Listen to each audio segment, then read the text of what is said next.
के पुनरुद्धार का कार्य किया था, लेकिन कांग्रेस के उस समय के नेता,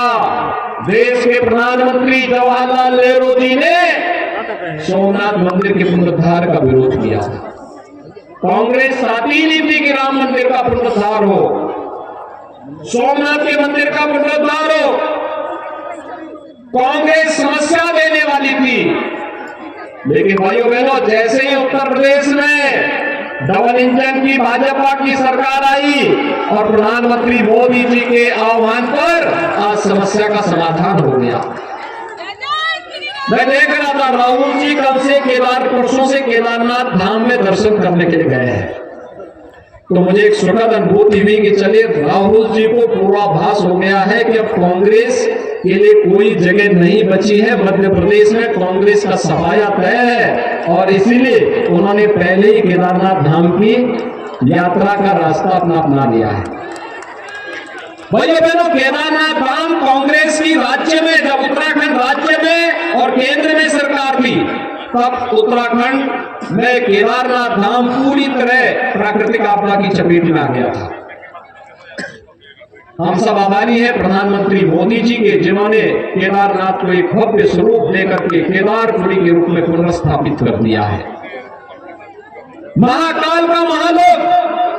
आज शिवराज सिंह चौहान जी के नेतृत्व में मध्य प्रदेश में एक नई अनुभूति करा रहा है,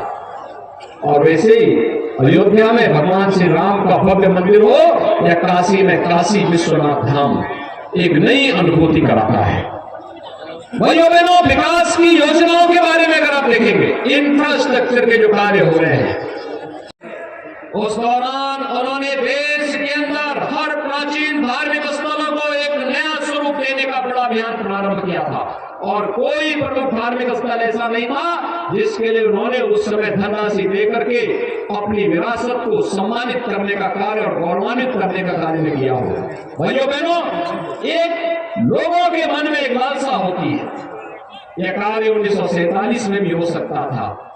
उसके बाद बनी हुई कांग्रेसियों की विभिन्न सरकारों में भी हो सकता था, उन्होंने नहीं किया। और भाइयों बहनों, गरीब कल्याणकारी योजनाओं की बात आप लेंगे, जो आज हर घर में शौचालय बन गए हैं, केंद्र और राज्य में कांग्रेस की सरकारें लंबे समय तक कार्य किए हैं। यह कार्य कांग्रेस भी कर सकती थी, हर घर को आवास दे सकती थी, हर गरीब को आवास दे सकती थी, हर घर में बिजली के कनेक्शन दे सकती थी, हर गरीब परिवार को स्वास्थ्य सुविधा का लाभ दे सकती थी, हर गरीब को उज्ज्वला योजना का कनेक्शन दे सकती थी। लेकिन कांग्रेस का कभी एजेंडा विकास नहीं था, लोक कल्याण नहीं था, एक परिवार का कल्याण था। वो इससे बाहर कभी नहीं निकल पाए।